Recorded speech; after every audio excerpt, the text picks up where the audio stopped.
So hello everyone. Next we see numerical differentiation.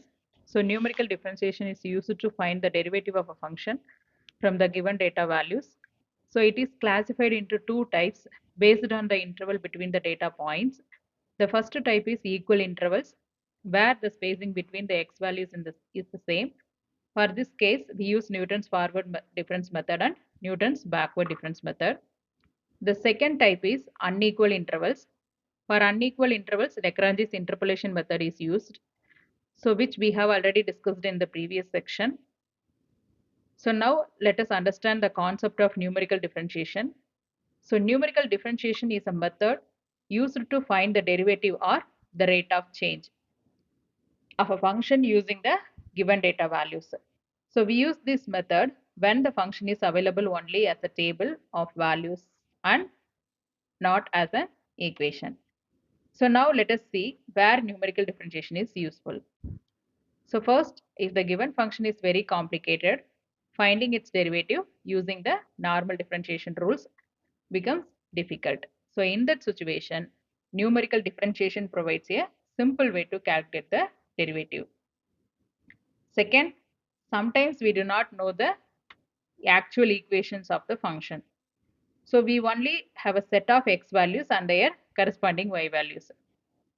So even with this limited information, numerical differentiation helps us to find the derivative. So third, if the data points are equally spaced and we need to find the derivative near the beginning of the table, we use forward difference formula. So now let us solve an example using Newton's forward difference method.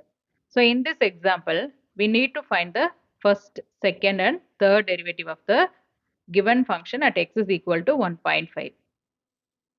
So the table at the top shows the given values of x and the corresponding function values f of x.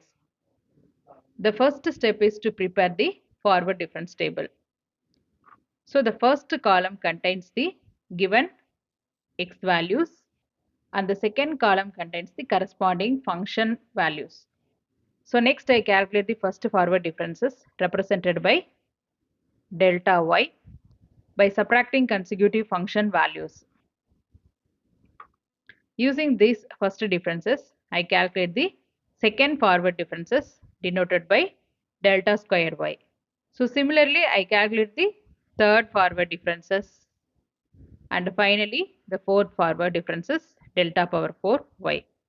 So this completed forward difference table provides all the values required to apply Newton's forward difference formula.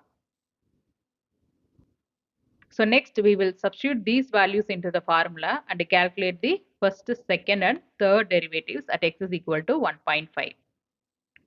So now let us find the first derivative at x is equal to 1.5. Since x is equal to 1.5 is the first value in the table, so we use the Newton's forward difference formula for the first derivative. So from the forward difference table, we take the values delta y naught equal to 3.625 and delta square y naught equal to 3.0 and delta cube y naught equal to 0.75. So also the common interval h is equal to 0.5.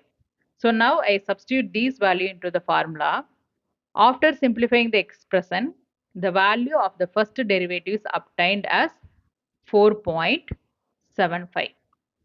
So next we find the second derivative. I use the Newton's forward difference formula for the second derivative shown as in the bottom of the slide. So next I will substitute the required forward difference values into this formula and calculate the second derivative. So now let us find the second and third derivatives. So to find the second derivative, we use the Newton's forward difference formula for the second derivatives. Here x naught equal to 1.5 and h is equal to 0.5. So from the forward difference table, we substitute the values delta squared y naught equal to 3.0 and delta cube y naught equal to 0.75 into the formula. So after simplifying the expression, we obtain the second derivative as f double dash of 1.5 equal to 9.0. So next let us calculate the third derivative. So again we use this Newton's forward difference formula for the third derivatives. So here also x naught equal to 1.5 and h is equal to 0.5.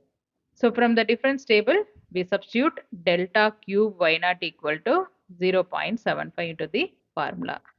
So after simplification, the third derivative is equal to 6.0. So therefore, the required derivatives at x is equal to 1.5 are first derivative 4.75, second derivative 9.0 and the third derivative 6.0. Hence, this is the final answer of the given problem. So thank you for watching. I hope you understood today's concept clearly. So next we see you in the next video. Thank you.